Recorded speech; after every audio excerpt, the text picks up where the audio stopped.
Welcome into the Pigskin Preview presented by Prize Picks, where this week it's a little change of pace. You're not with Adam Luckett and Nick Roush. It's Leonard's Losers. Because we got a bunch of losers for you. Losers here, losers there, losers everywhere, especially this guy, big, fat loser. We had an 0-6 week 8. And look at that record down there. Look, it's 7-17. We were struggling to do the math on how long it would take me to potentially run the table and go 500, and it's a long way from now. That's ugly. That's brutal. So I hope you've been fading these picks, especially mine, because they're bad. They're very, very bad. Oh, you did the mute thing again. You're the Chicago White Sox. The thing is I think my best day ever at the track was after a very I didn't catch one winner the whole day. So, you know going into this thing, you got to build in some wiggle room for losers. The accounts are looking thin. I think one might have $3 in it and another only has a couple of units worth. So, it's slim pickings, but we're going to get it back like it. And so much so, I didn't make it a play, an official play, but I've got Q's plus 5.5 tonight. Just right off the jump. I don't like doing Thursday night plays. We'll make exception for Friday night. Give people some time to watch this. But Pitt feels a little overrated at home in a sleepy Acrisure Stadium. Syracuse is 5-1. I know you have their under, so you don't need that to get home. But I do like Q's getting the points at Pitt tonight. Where I just don't think Pitt's as good as they are, and I think Q's is a little bit underrated. I agree to disagree on that. I'll probably play Pitt here tonight. I think Syracuse is one overvalued in this spot. Pitt has been a wagon on offense, and they've got the better defense here. And Pitt can run the ball. Syracuse cannot run the ball. So I'll probably lay the points with Pitt. Let's start my fade Roush weekend. We started from the jump. Hey, you wouldn't be the first person who's made money fading my picks. You also wouldn't be the first person to make money playing Prize Picks, because Prize Picks, it's your daily fantasy sports app where you can win real doll hairs. And that is one thing. The Prize Picks account has been looking good. We're usually like a square. Like that was the tough part, is when I'd been losing in my regular picks, my Prize Picks had been doing well, and I was one square off on 3 different NFL plays last week on Prize Picks. It's tough, but we're going to get off the map, because the thing that's great about Prize Picks is they offer lots of discounts. And since the NBA is starting, they got a little discount on Shai Gilgeous-Alexander, right? More than 25.5 points will get you home. Also going to sprinkle in some NFL Thursday night. Kyron Williams has a touchdown in every game this season, more than a half rushing receiving touchdown. And then Matt Stafford's getting some receivers back, so give me more than 23 completions. If you put in promo code KSR and you make $5 in picks, they're going to put $50 in your account. So that $5 play would win you $18.75. Start building that bankroll. That's promo code KSR, $5 in plays will get you $50 in your account from Prize Picks. Terms apply. So go ahead, visit them, prizepicks.com, download the Prize Picks app today, and have a lot of fun playing daily fantasy sports across the platform. We got World Series starting tomorrow. Do you just default to cheering against the Yankees like I do? Because that's kind of where I'm at. And I'm also I really want the Dodgers to win one for Lonnie. So that's my vested interest is in the Dodgers. Who do you want to see win this epic World Series of big time sluggers, big names in Major League Baseball? Either side doesn't bother me. Like if the Yankees win, the Yankees win. If the Dodgers win, the Dodgers win. If there was another team in there, I probably would be rooting for that other team. But Nick, I would be surprised if I watch more than 10 pitches of the World Series. You're all the way out. Yeah, I mean, there's just a lot of stuff going on right now with football and the basketball overlap. Like, it's hard to be like, oh, the World Series game is on. I need to watch that. I think it's not I need to watch that. It's like, I mean, the first game is Friday night. I'm definitely not going to be watching then. But like the random weeknights were great, and then we got to listen to the Guardians Indians where they were just slugging it back and forth there at the end of the game. So I have a feeling there's just going to be a couple of those moments where it's going to be like 9:30, 10 o'clock. You've got your laptop on your lap. You're doing a little bit of work. And then you're like, I'll flip it over to Yeah. a baseball This game. is it's not for me where I was visibly or going out of my way to watch the Cubs and root against them when they were in the World Series. This one's a little different. Yeah, I just don't like from the. I mean, this is another argument, but like, why are you having your championship right now with all this other stuff going on? I get why they have to do it, but it's like, geez, NBA just started, NFL's up and running, college NHL football, did. We're going to get the sports NHL equinox. starting. Yeah. Yeah, it's just all kinds of stuff going on, but I get why they have to do it. And for them, you know, this will kind of tell us what their ceiling is, I would assume, ratings wise, because you couldn't ask for two Yeah. bigger brands, especially with the Ohtani bump you're getting Oh, with the yeah. Dodgers. Definitely. Ohtani versus Judge. Peanut Butter Posse asked if Walker Bueller is still a thing. He's not paying attention to baseball. Yeah, the Lexington native had 3 hits, no runs, 6 strikeouts, and 4 innings in the NLCS against the Mets. He had been struggling. The Dodgers are weird in that they don't have any starting pitching. So, yeah, I like to I'll passively pay attention to this. Whereas, I don't know, it was Rangers Diamondbacks last year. I did watch 0 pitches of that, like absolutely none. This one, they'll get more out of me, but we're going to be locked into college football this weekend. And before we get into our picks, I did want to start by just acknowledging the chaos with number ones and the chaos at the top of the SEC, where the two teams that were still undefeated in league play, one of them is going to get a little slash in that right column this weekend when LSU travels to A&M. And even though they needed some heroics last weekend, I do just trust LSU more in this spot than I trust A&M. This used to be the Thanksgiving rivalry weekend game that has since moved because Texas A&M are back. But I can't trust Connor Wegman here. It's not enough for me to maybe play this game, but I am leaning LSU in this matchup at Kyle Field. Home team has won 7 straight in this series. The road dog is 3-0-1 against the spread in the series. I believe that's since Joe Burrow left. So that's something to keep in mind as I pull up my card here. A&M's laying points, so that kind of conflicts with each other there. Yeah, this game, I could see it going. Like if these two teams played a 7-game series, I think it would have a good chance to go 7. Right. I'm kind of with you there. But that is the biggest game on the slate with SEC implications. I remember the talk preseason about how big this Missouri Bama game could be, Luckett, and it just Lost a lot of luster. really took some air out of the whoopee cushion there.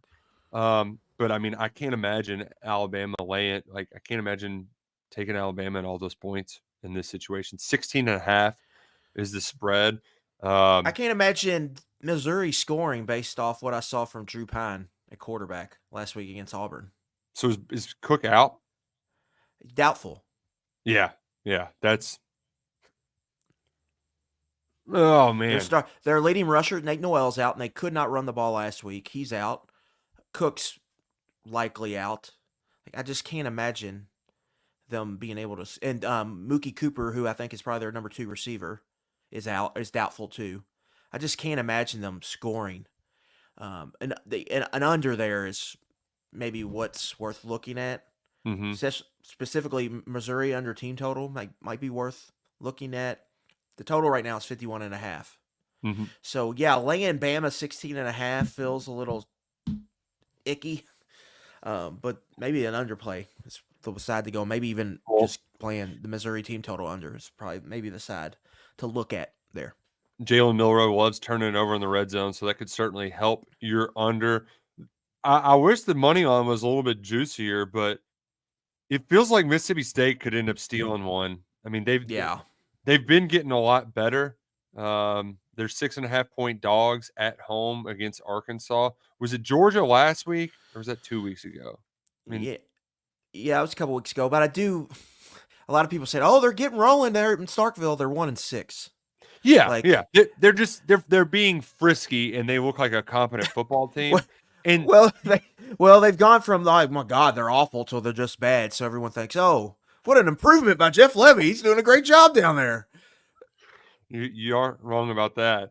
Um, I know So I do Arkansas. wonder if we're getting the cart ahead of the horse here a little bit for them, Yeah, like just losing games by 10 instead of losing games by 40. But yeah, I mean, that's an interesting game. Jaquindon Jackson is doubtful. Arkansas's probably best offensive player. So yeah, and they looked bad last weekend at home. yeah, they They were a did. popular pick. I know they were one of yours, Luckett.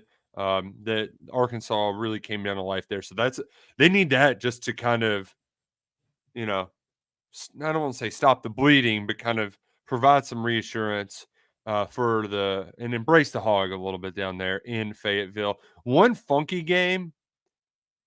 BYU's undefeated, top 25 team, and they're a dog at UCF.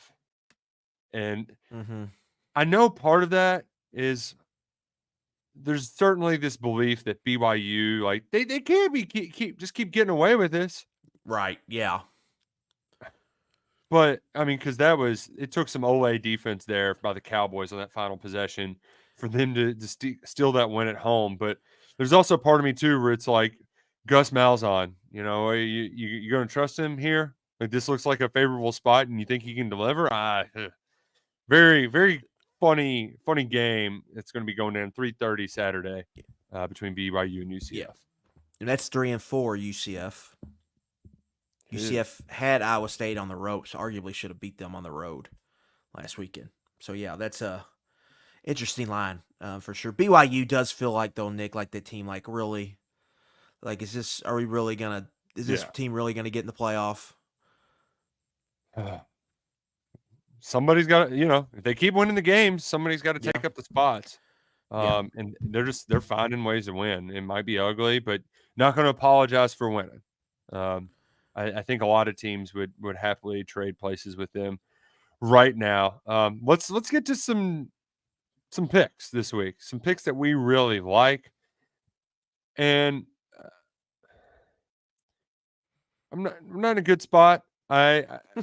This wasn't an official pick last week, but my radio producer Scoots, he is he's an Indiana Hoosier fan, and he's been riding high. He's been playing Indiana overs all week, and he was on a real heater, cashing parlays. And I was like, man, I could just see this Nebraska defense showing up, and this is when Indiana finally falls off the map after not playing anybody. Sprinkled a little bit on that money line, and they just got their asses kicked, completely blown out of the water. So I said, you know what? I'm done. I missed the boat. I should have bet Indiana against UCLA and just been hammering them all year long.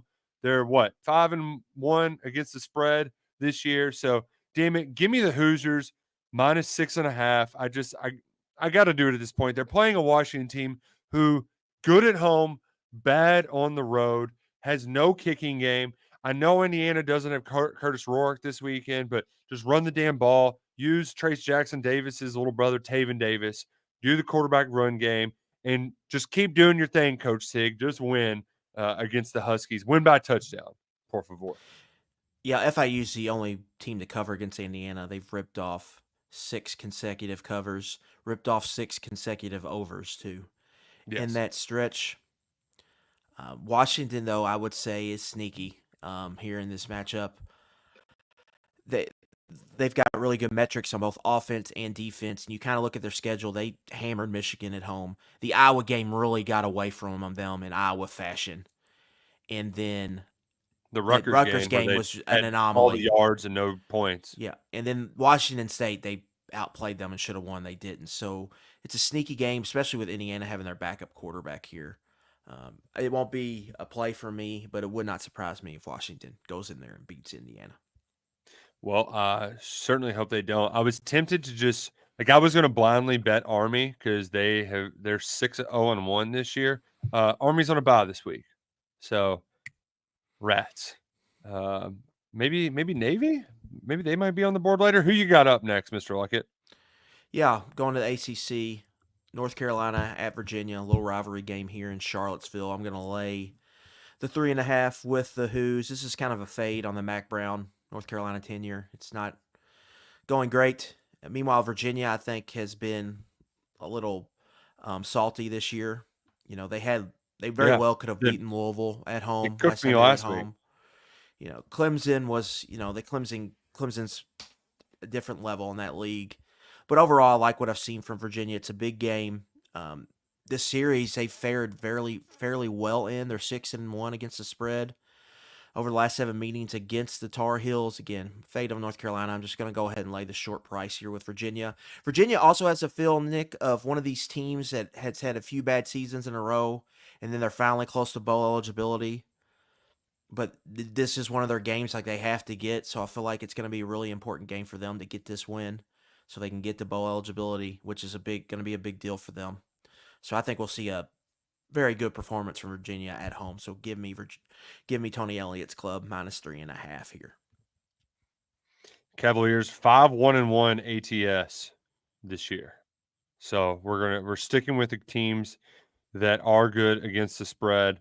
And that includes up next the Running Rebs. Actually, are they good against the spread? I had the numbers pulled up. Let's see here. Yeah. I don't even think they're the Running Rebels anymore. I think they changed that name. No, they have to be the Running Rebs. They're 5-2 ATS this year. They changed that name. I'm almost positive they're not the Running Rebs. Or maybe it was just their basketball team that's the Running Rebs. The basketball team is the Running Rebs. So every other sport is the Rebels. So they're just the Rebels. Yes. Yeah, no. 2024 UNLV Rebels football team. They are the Rebels, so call them by their name. No, they're going to be running. It's going to be running. They're going to be gunning. It's going to be a late night in Vegas.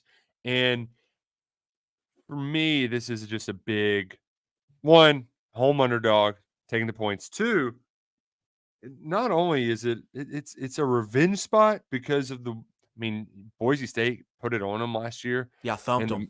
Yeah, in the Mountain West championship game after having a really great regular season. And then the other part of this, Ashton Genty's going to get his, but I just think the Boise State is this great G5 team. Go ahead and put them in the playoffs. So let's anoint them as the G5 saviors. I think that talk is going to be getting around the Running Rebs locker room. So give me Barry Odom and co. as the home dogs. Late night game out on the West Coast Friday night. Well, the talk is that Boise State might get better than the 12 seed. They might be the higher ranked than one of the at-large teams. One of the at-large teams. Yeah. 64.5 is the total.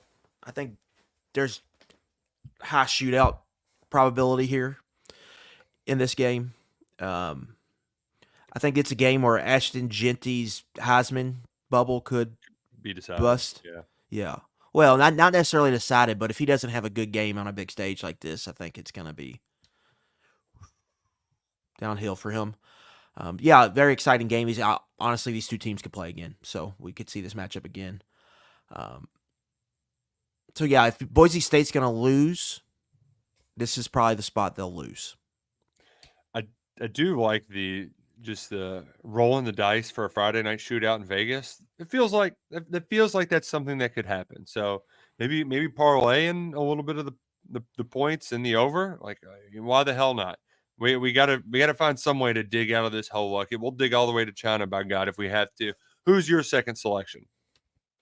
Yeah, Big Ten. Removing the Big Ten for these next two picks. 3:30 CBS. Cue the jingle.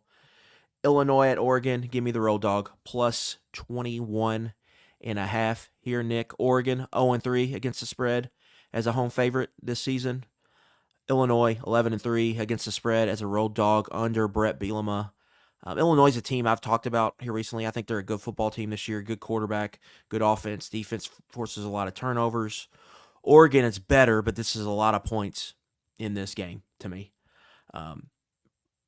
So I'm just going to take the line out here. I think they'll be able to score enough to hang within this number. So give me Illinois plus 3 touchdowns in the hook here.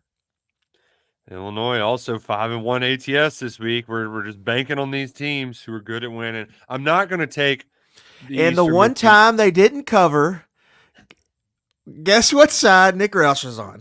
Oh yeah. It was me. They were up how many points, and then they blew that second half. I mean, the fade is so strong, everybody. So like when I say take the opposite, take the opposite. The fade is so strong too. I'm I'm biting one. I'm biting a bullet. I'm taking one for the team. I mentioned on our last rap reaction at Kroger Field, I was willing to do whatever for the Cats to get a win. I was going to concourses. I was turning my hat around, upside down, inside out. Nothing was working.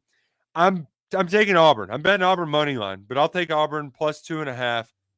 If I got to be wrong for the Cats to win, by God, I got to be wrong for the Cats to win. So there you have it. I got no great rationale or reasoning behind it, other than there are reasons to be concerned when you look at that injury report and you see Demi Sumo and Chip Trainum. You're like, oh, so that's the one good thing they were doing. So what are they going to do offensively and then defensively? Like your best players are at every level are basically out. Not all the way out, but D-Jack, Dion were both mentioned on it. Maxwell Harrison's still out. Like it's you Keyshawn worry about Silver, questionable, and your nose tackle depth was already a concern. Yeah, but there's a lot to be concerned about, and then you pile on the fact that Auburn is basically a carbon copy of Florida. Like, yeah, I'm legitimately concerned, which is why I'm going to ride with it and hope I'm wrong because there's a lot on the line with Saturday's game. I know people on KS Board were talking about like feels like kind of a watershed moment where could be a dagger. You'd be losing 7 straight SEC home games. Like this, things could get out of hand really quickly if you beat Ole Miss and then you turn around and you lose 3 straight, 2 of which were at home to teams you feel like you should beat. Yeah, a few things here. Auburn was a 2-point dog for a game at Arkansas last year. Went in there and won by like 1,000. Mm-hmm. Like I think they won the game by like 30 or 40 points. So that's concerning. I mean, I definitely could see a case where Kentucky could get blown out in this game. Again, with all those, I wrote in the, go to KSR Plus, check out the Auburn scouting report. It'll be the best, I think, breakdown of the kind of the matchup you'll find. Auburn, Nick, they've got a huge defensive front. They've got all their defensive tackles they play like 5 or 6 of them are over 300 pounds. One of their defensive ends, Keldrick Falk, is 280 pounds. Like he's a prototypical NFL 4-3 defensive end.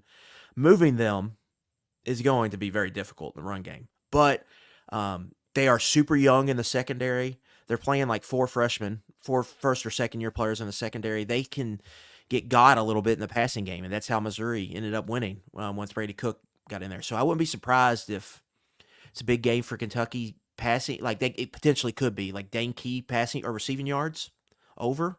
I would take a look at that heading into this game, and then finally be 7 consecutive SEC losses with Texas, Tennessee, Florida with DJ Lagway, and Ole Miss with Lane Kiffin coming to town next year. It could get worse before it gets better. Like this is we keep talking about how big these moments are, but this is, this is an important game for them. Okay. Conversely, here's a positive trend for Kentucky. I'm 0-4 in bets placed in Kentucky games. South Carolina team total under, Vandy team total under, was on the under last week, and I think they hit the over at halftime. So we're riding the hot hand. The Cats are going to win, right? Like, yeah, and I do say with the Demi Sumo Karngbae and Chip Trainum injuries, this forces their hand to play 2 freshman tailbacks who we both know have a little more, I would say, big play juice in both Jamarian Wilcox and then Jason Patterson. There's that Twitter website that tracks times off videos, and he was tracked as being one of the fastest players in high school football last year. So they both have some. So what does that open up for maybe the offense if you have to play those guys? Would be interesting to see. And then what does we're going to learn a lot about Malachi Wood. going against both Keldrick Falk and Jalen McLeod in pass protection, but and in the run game. We're going to learn a lot about him on Saturday. And so it'll be interesting to see is there a youth movement that Kentucky could lean on, specifically at running back? Could they find something with that? I think we'll find that out on Saturday. But yeah, I do think it's I don't love the matchup. You kind of look at them and then Kentucky's injury, they are very similar to Florida. Now, if you can turn them over, it's a different story, but you got to go and do that. 7:45 kickoff for the Cats and the Tigers. Luckett, we got one final pick before we get out of here. Who you got? Another Big Ten game, Minnesota hosting Maryland. Not going to overcomplicate this, Nick. These are two middle-of-the-road Big Ten teams, and Minnesota is more Big Ten than Maryland with how they want to play. So I'm going to lay the 4.5 with the Gophers here. Again, just not going to overcomplicate this. Both teams' big win has kind of been USC at home. The Maryland win was very fluky last week with USC missing that field goal at the end, and then Maryland, when the USC, I think, was up 6. So if USC just hits the field goal, they win. They're up 9. They miss a chip shot field goal. Maryland goes out and scores and wins the game. Meanwhile, Minnesota, actually, the UCLA win before their bye didn't look that great, but UCLA just went and beat Rutgers at Rutgers, so they might be turning things around. So I like Minnesota here in this matchup, so I'm going to lay the points with the Golden Gophers. And the home team has covered 4 straight in this series, and they're in Minneapolis this weekend. Need Rutgers to get their stuff together. That win total was looking great. Now it's getting a little dicey. Slipping away, but they've still got a lot of winnable games left on the schedule. So a little recap of our picks. I have Auburn plus 2.5, but all of the other teams we selected, really good records against the spread. Indiana, who I'm taking, minus 6.5. They're 6-1 ATS. Minnesota, who you just picked, 5-1 ATS. Virginia, 5-1 ATS. Illinois, 5-1 ATS. And UNLV, 5-2 ATS. So you know what? We're steering into the skid. If we're going to get out, by God, we're going to take those teams down with us. We got to get. You can't be wrong forever. Famous last words. Knock on wood. And a few trends here I just want to point out. Penn State, Wisconsin's a big game this week. I think a lot of people are going to want to be on Wisconsin as a home dog. Penn State 8-1 ATS in their last 9 as a road favorite, and they've covered 5 straight against Wisconsin. So this series has been very one-sided. Nick, another team that's the opposite of what our trends was. Do not be surprised if Florida State sneaks their way into the column this week as a big, ugly, double-digit road dog to Miami. Dogs have been great in this series. Mario Cristobal has been awful as a home favorite at Miami. Ole Miss, Oklahoma. I think a lot of people want to fade Oklahoma. Ole Miss has been awful as a home favorite, SEC home favorite under Lane Kiffin. They've only covered 3 times in 12 outings as a home favorite. Not great. And then Kentucky, like we mentioned, they're 1-5 ATS in their last 6 SEC home games. Not a big surprise. The one cover was the Georgia game where they really, where they could have got the biggest win in program history. So that's not great. And then Michigan State, I found this interesting. It's 13-3 ATS in the last 16 against Michigan. That spread's getting close to a pick'em. And then Louisville, Jeff Brahms, 0-2-1 as a road favorite at Louisville ATS. And then BC's 1-3 straight against the Cards up there in Chestnut Hill. That's an interesting game. And then Kansas State. Kansas State has been a wagon at home. That's another team that'll probably make its way into the column. Now, I couldn't get that here because they're laying double digits. It's a lot. But I do like Kansas State. They typically house teams there in the Little Apple. There you have it. Hopefully we can get some money back. It's been tough. But tough times don't last. Tough people do. Let's make some bets this weekend and hopefully watch the Cats get a big win. He's Adam Luckett. I'm Nick Roush. Go Cats and go Crow Green.